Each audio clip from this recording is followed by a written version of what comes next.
Les Éditions de l'Homme et Recto Verso Éditeur vous rappellent que vous écoutez Samedi de lire avec l'auteur invité d'Amélie Boivin-Enfield. Toujours accompagné de mon auteur invité de cette semaine, Patrick Isabelle. Et là, Patrick, je veux absolument qu'on parle de ton plus récent roman, un roman pour adultes, La danse des obèses. Oui. Et est-ce que tu veux un peu raconter aux auditeurs l'histoire de Émile?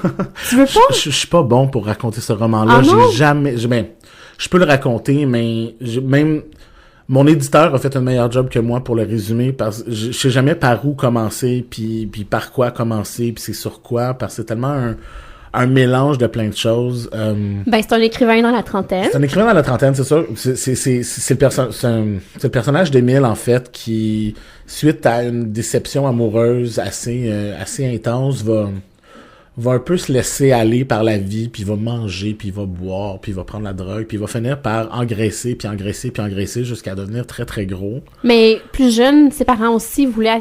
Même s'il n'était pas obèse enfant, ses parents avaient un culte vraiment de l'image corporelle. Exactement, puis il a toujours été un peu obsédé par ça. Oui, c'est ça.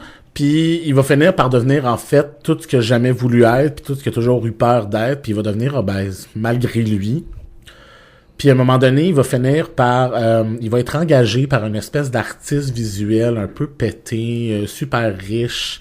Jean-Marc. Jean-Marc, qui fait des parties un peu à la Cirque du Soleil et tout. Puis il va être engagé pour performer dans ce party-là. Puis il va réaliser, en arrivant à la répétition, que tout le monde autour de lui, c'est des obèses, puis qu'ils sont tous gros et tout. Fait qu'il va trouver ça un peu bizarre. Puis là-bas, il va rencontrer Johanna, de qui il va tomber complètement amoureux. Puis Jean-Marc, l'espèce d'artiste, lui va tomber sous le charme d'Émile. Complètement, puis il va lui faire une proposition un peu étrange, puis un peu indécente, puis il va lui dire « Je veux que tu sois ma muse. Alors moi, je vais te payer pour que tu me tiennes compagnie dans ma vie de tous les jours, puis moi, je vais te peindre, puis je vais te prendre en photo, puis tu vas me tenir compagnie, puis tu vas devenir comme mon homme de seconde main. » t'sais. Puis là, lui, il trouve ça un peu étrange, parce qu'il se dit comme « Qu'est-ce que tu peux bien trouver de beau chez moi? C'est comme je suis gros, je suis pas joli, je suis pas intéressant. » Mais Jean-Marc, il développe comme une espèce d'obsession envers Émile. Puis on va suivre au travers du roman cette espèce de relation-là un peu malsaine entre les deux parce que Jean-Marc est homosexuel, Émile ne l'est pas. Jean-Marc a beaucoup de désir envers Émile, donc Émile va devoir comme coper avec l'espèce de feeling d'être désiré qu'il a jamais connu dans sa vie. Puis en plus, ça vient d'un homme, puis on the side, il y a Johanna qui l'aime, mais qu'en même temps représente pas l'image parfaite de la femme que lui s'est toujours dit qu'il allait avoir dans sa vie. Fait qu'il va être comme face à lui-même en fait, puis face à son obésité, puis face à l'image que les autres ont de lui, puis que lui a de lui-même, puis bref, c'est une espèce de spirale à un moment donné où il va un peu virer fou. Parce qu'au départ, il le fait un peu pour l'argent. Il le fait complètement pour l'argent, parce qu'il n'y a pas de travail, puis il a laissé son travail justement pour celle qui lui a brisé le cœur, la fameuse Rebecca qu'on verra jamais, mais qu'on l'haït parce que... Elle est pas fine. Elle est pas fine, puis... donc bref, oui, au début, il le fait pour l'argent, puis à un moment donné, il se prend ce jeu-là aussi, parce qu'il haït pas ça, être désiré, puis il haït pas ça, avoir le contrôle sur ce petit Jean-Marc-là, mais en même temps, Jean-Marc a une espèce de rapport de domination avec lui parce que il paye pour faire ce qu'il veut dans le fond, puis fait qu'il y aura jamais rien de sexuel, mais il y a toujours cette espèce de tension là un peu entre les deux, puis lui il va se prendre là-dedans, puis il va finir éventuellement par aussi avoir de l'affection pour Jean-Marc parce qu'ils passent comme toute leur semaine ensemble. Fait que c'est sûr qu'à un moment donné ils développent une relation comme d'amitié, de se sentir désiré comme ça à un certain moment. C'est ça, fait que c'est malgré lui, il va vivre ça, puis il va vivre ça pleinement, mais ça va le forcer à aller à des endroits où il aurait jamais pensé aller dans sa vie, là, et physiquement et mentalement. Et comment on en vient, justement, à vouloir traiter de tout ça? C'est rare qu'on parle de muse chez un homme, d'obésité également chez un homme. Habituellement, lorsqu'on en parle, ce qui est rare, c'est la femme. Oui, puis en fait, c'est le sujet que j'avais envie de traiter en partant. C'était l'espèce de rapport qu'on a avec le regard des autres, comment les autres nous perçoivent, comment nous, on se perçoit aussi. Puis cette espèce de sentiment-là d'être désiré, puis que ce soit pas réciproque, mais qu'en même temps, on haïsse pas ça. Puis c'est vraiment ça que j'avais envie de développer le plus. Fait que la première chose qui m'est venue, c'est les deux personnages. C'est le personnage d'Émile et le personnage de Jean-Marc. Puis à partir de ça, ben tout s'est construit autour de ça, puis autour de cette relation-là. Mais dès le départ, c'est cette relation-là que j'avais envie de développer. Parce que je trouvais ça, justement, je trouvais que c'est une situation complètement étrange, puis complètement loufoque. Puis tu sais, des mécènes, ça se trouve plus vraiment. Parce que ça, Jean-Marc, il dit, je vais être ton mécène, puis tu pourras écrire, puis créer. Puis pendant ce temps-là, ben moi, je vais créer à travers toi, puis... Fait que c'est ça que j'avais envie de traiter, en fait. Puis après ça, ben, est venue l'obésité, parce que je suis quand même quelqu'un qui est corpulent dans ma vie aussi. Fait que moi, dans ma vie, tous les jours, je deal avec ça aussi. Puis je trouvais qu'on n'en parlait pas beaucoup. On en parle beaucoup du côté des femmes, mais on parle jamais de comment les hommes peuvent se percevoir. Puis des hommes qui s'aiment pas, c'est rare que tu vois ça. Tu sais, habituellement, les gars, tu sais, sont tout le temps confiants, sont tout le temps sur d'eux-mêmes et tout. Puis ils le démontrent pas, ils vont le cacher. Fait que j'avais envie d'aller voir dans ce discours intérieur-là souvent des hommes qu'on lit pas nécessairement dans la littérature puis qu'on voit pas ailleurs. Là.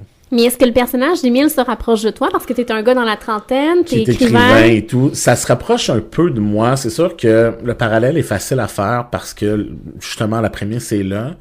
Mais non, c'est complètement pas moi. Ça reste un personnage. Tu sais, je verrais Émile dans la rue, puis je le reconnaîtrais, puis il me ressemble pas du tout. Mais c'est sûr que, tu sais, comme, par exemple, tu sais, pour mes proches, pour ma famille, quand ils ont lu La Danse des obèses, ils ont fait comme, c'est toi, cela. Moi, je suis pas capable de voir autre chose que toi.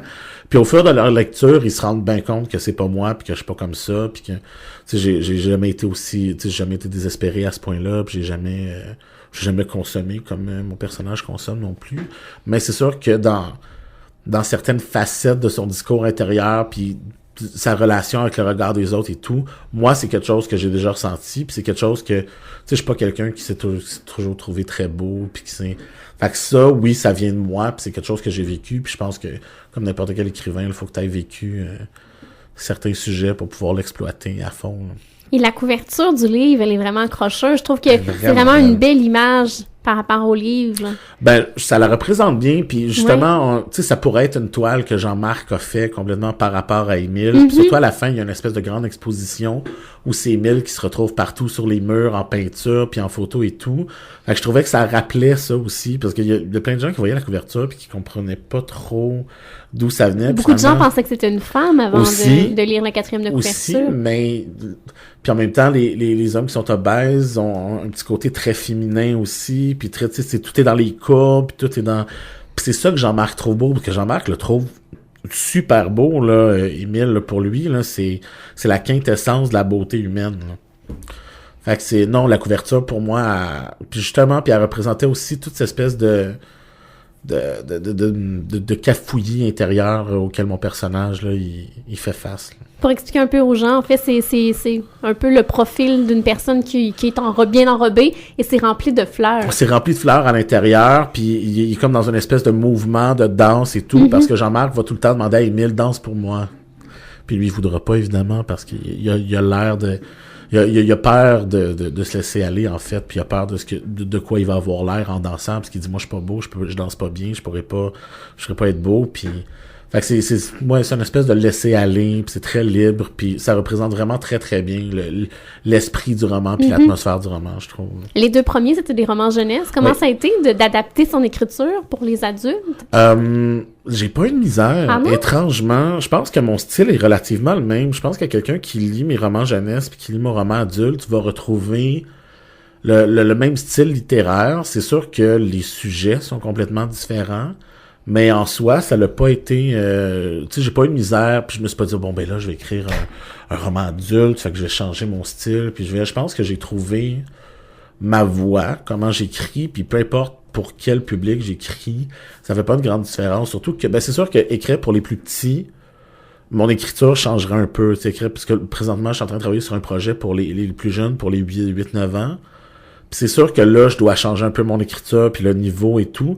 Mais entre la littérature adolescente et la littérature adulte, il n'y a pas une grande différence que ça. C'est surtout les sujets et les protagonistes qui vont changer.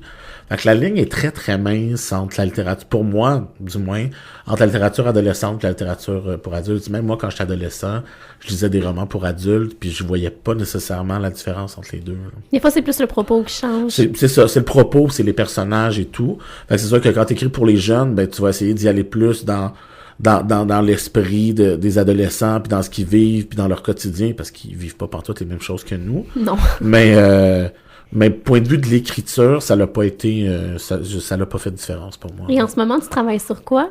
Là, je viens de terminer un autre roman jeunesse pour adolescents qui traite de violence familiale. OK.